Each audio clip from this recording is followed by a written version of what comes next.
د لویو بخښونکي څښتن الله په نامه سلامونه او نیکې هیلې تاسو ټولو ګرانو زده کوونکو ته هیله لرم چې جوړ روغ صحتمند او سرحاله اوسئ. په دې هیله چې د تېرې ورځې لوست تاسو زده کړی وي او هغه مو لیکلی وي، املا مو کار کړی وي، ځکه چې همدغه زموږ کورنۍ دنده ده. بیا هم تاسو ته د دې خبرې بیا تکرار وایم چې تاسو خپل کورنۍ کار وکړئ. دا مه وایئ چې استاده له موږ سره نشته، فقط آواز یې موږ اورو. خو ستاسو دا ټول کورني کارونه تعقیب کېږي ستاسو استادانو لخوا. زموږ د تېرې ورځې لوست و حمد په هکله. د حمد لغوي او اصطلاحي معنا باندې پوه شوئ. د دې لپاره چې د حمد لغوي او اصطلاحي معنا ستاسو په کتابونو کې نشته، ما تاسو دلته ټایپ کړې وه او تاسو تېره ورځ ولوستله. د دې لپاره چې ممکن ستاسو په منځ کې کوم زده کوونکی ناسوبه وي او په لوست کې ګډون کړی نه وي، د دې لپاره تاسو ته بیا هم دغه لوست یا دغه د حمد لغوي معنا تکرار وایمه. بیا وروسته دغه راځو نننۍ لوست. حمد لغوي معنا ثنا، صفت او ستاینه ده. حمد لغوي معنا څه ده؟ ثنا، صفت او ستاینه. ډېر ښه. په ادبي اصطلاح هغه منظومه وینا یا شعر دی چې د الله جل جلاله ستاینه او صفت پکې راغلی وي. ګرانو زده کوونکو، تاسو دغه د حمد لغوي او اصطلاحي معنا تاسو په کتابچو کې ولیکئ، ځان سره یادداشت کړئ، ځکه چې په امتحان کې ممکن تاسو سره راوړم حمد په لغت او اصطلاح کې تعریف کړئ. او زموږ دغه درسي پلان ټول تعقیب کېږي ستاسو لخوا او ستاسو د ښوونکو لخوا. یعنې زما خبرې ستاسو د ښوونکو خبرو سره به یو وي. همدغسې به ازموینه اخیستل کېږي. راځو نننۍ لوست هم د همدې حمد معنا ده. مخکې له دې چې حمد یا منظومه وینا ستاسو ته معنا کړم، ستونزمن لغات تاسو ته معنا کوم. بیا وروسته دغه راځو د حمد معنا ته. سبحان. سبحان زموږ لومړی لغت ده یا کلمه ده، معنا یې ده پاک. تاسو دغه لغت په تورو واړوئ، بیا وروسته معنا یې ولیکئ، معنا یې هم په تورو واړوئ، بیا یې جملې جوړې کړئ. یعنې هر لغت لپاره یوه جمله جوړه کړئ. سلطان. سلطان لغت معنا څه ده؟ پاچا. دا کلمه هم یا دا لغت هم تاسو په تورو واړوئ. 1 2 3 4 5. 5 توري پکې کارول شوي، خو په دې لغت کې د پښتو خاص توري نشته. آفتاب. آفتاب هم د دري ژبې کلمه ده، معنا یې ده لمر. دلته ګورئ دا لغت د څو تورو څخه جوړ شوی؟ 1 2 3 4 5. له 5 تورو څخه دغه لغت جوړ شوی دی او معنا یې هم ده لمر. ګورو دا توری په پښتو دی لمر. موږ پښتو کې لمر وایو نه، خو دلته هم د پښتو خاص توری موږ نه وینو. پښتو خاص توری پکې کارول شوی نه دی. بیا هم تاسو دغه لغاتونه په کتابچو کې ولیکئ، منظمې کتابچې خط کشي کړئ، لغاتو لپاره جدا، معنا لپاره جدا او لغت لپاره جدا. بیا دغه کلمو ته تاسو جملې جوړې کړئ. راځو زموږ بل لغت چې دی مشکل. مشکل سخت یا ستونزمن. دلته هم ګورو د څو تورو څخه جوړه شوې دا لغت یا کلمه؟ 1 2 3 4. له 4 تورو څخه دغه لغت جوړ شوی. معنا یې ده سخت. س خ ت. یعنې له 3 تورو څخه. دلته نه په لغت او نه هم په معنا کې خاص توری د پښتو لیدل کېږي. دا د دې لوست ستونزمن لغات.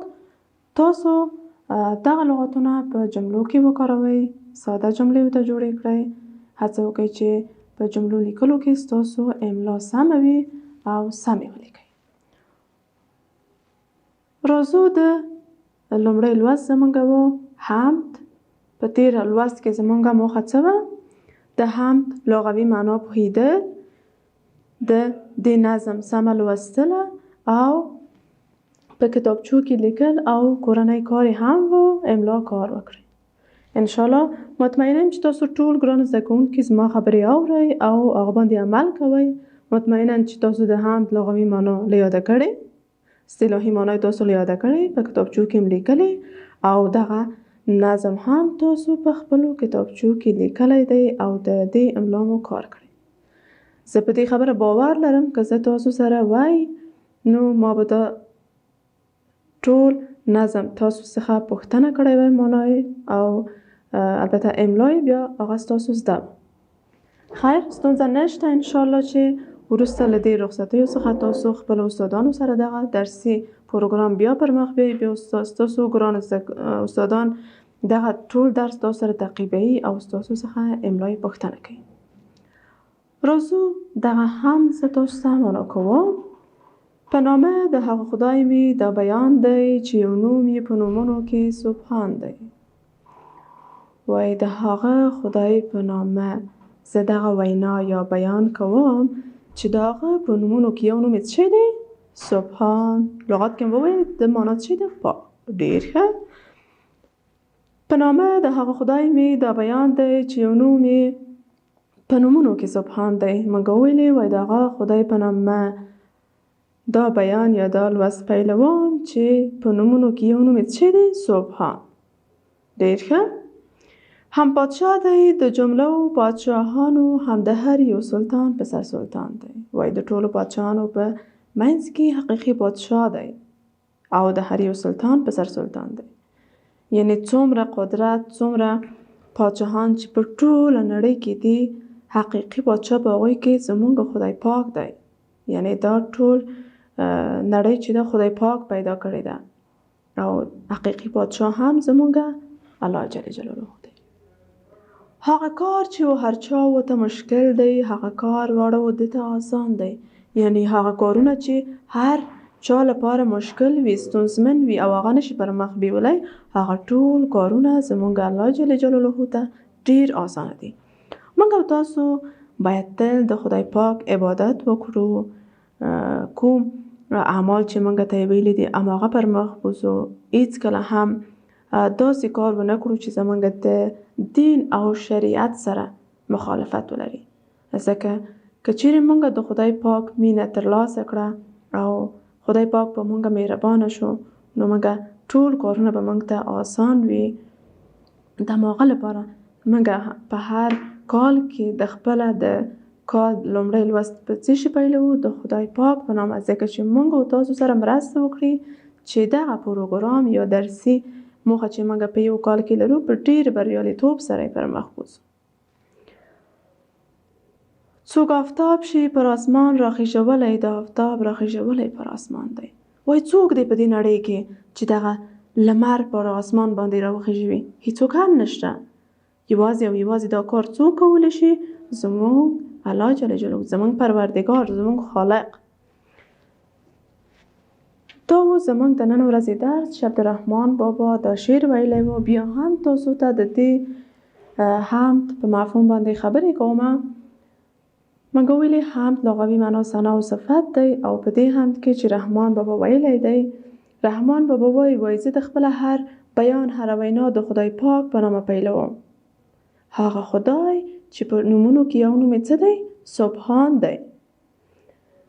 دغه خدای وای پادشاه دی، په ټولو پادشاهانو کې حقیقي پادشاه دی. هم د هر یو سلطان په سر سلطان دی. وای د سلطان د ټولو سلطان په سر څوک دی؟ حقیقي سلطان هم خدای پاک دی. وای هغه ټول کارونه چې هر چاته ستونزمن وي، مشکل وي او حلولی نشي، هغه ټول کارونه خدای پاک ته آسانه دي. نو موږ د خپل د کار د آسانتیا لپاره هر کله د چا نه مرسته غواړو؟ د خدای پاک څخه. او په دې خبره باور لرو چې کله موږ د خدای پاک رضایت په هر کار کې په پام کې ونیسو نو مطمئنه اوسو چې خدای پاک هم په هر کار کې له موږ سره مرسته کوي او موږ سره مرسته کوي تر څو چې د خپل کارونو کې ستونزه پیدا نه کړو او هغه په سمه توګه پر مخ وځو. وای آیا په دې نړۍ کې داسې کوم څوک شته چې هغه دغه لمر په اسمان باندې ودروي؟ هیڅ کله هم نشته. نه، ځکه چې موږ یو عادي ورق هم اسمان ته درولی نشو، نو دا بیخي ناشونی کار دی. نو دغه کار څوک کولی شي؟ خدای پاک. یعنی ځمکه، آسمان، هر هغه څه چې تاسو وینئ د خدای پاک پیدا کړي. یعنی هر موجود ته چې موږ ګورو د خدای پاک قدرتونه موږ ته پکې ښکاري. دا ګرانو زده کوونکو زموږ د نن ورځې لوست انشاءالله چې ستاسو زده شوی وي او په دې کې ستونزه ونه لرئ. بله ورځ ته بیا هم د دې حمد شاعر چې کوم دی یعنی عبدالرحمن بابا د هغه په اړه به موږ خبرې وکړو، هغه به تاسو ته در وپېژنو. اوس تاسو په لوی او بښونکي خدای سپارم. هیله ده چې جوړ روغ صحتمند او سرحاله اوسئ. خو مخکې له دې څخه چې تاسو ته خدای پاماني وکړم تاسو ته دا وایم چې ستاسو کورنی کار دا دی چې دغه شعر یعنی کله چې ما په نثر ډول وویل تاسو نثر په خپلو کتابچو کې ولیکئ په ډېر ساده الفاظو. دغه شعر تاسو په نثر واړوئ په کتابچو کې ولیکئ.